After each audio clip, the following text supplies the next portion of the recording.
sa tubo, di ba? Napaka-condition na ito ni Mikey Gaffney.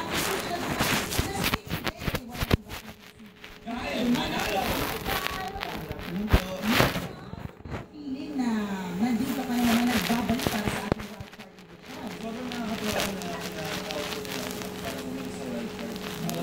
so ano yung ginawa mong preparation?